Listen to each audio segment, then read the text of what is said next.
তোমার যে আছে ও সারা জীবন তোমারই থাকবে, আর তোমার যে নেই সে কোনোদিনও কিন্তু তোমার হতে পারবে না। যে তোমার নেই সে যদি তোমার হয়েও গেল তাহলে কিন্তু এটা ভাববে না যে ও তোমার হয়ে যাবে।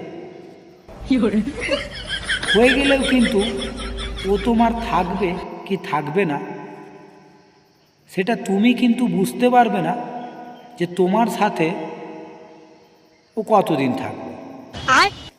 ওই জন্যে যে তোমার নেই মনে করে নাও যে ও তোমার নেই, যদি হয়ে যায় তাও ও তোমার নেই। কি বলে? তো মহা মুশকিল বাড়া।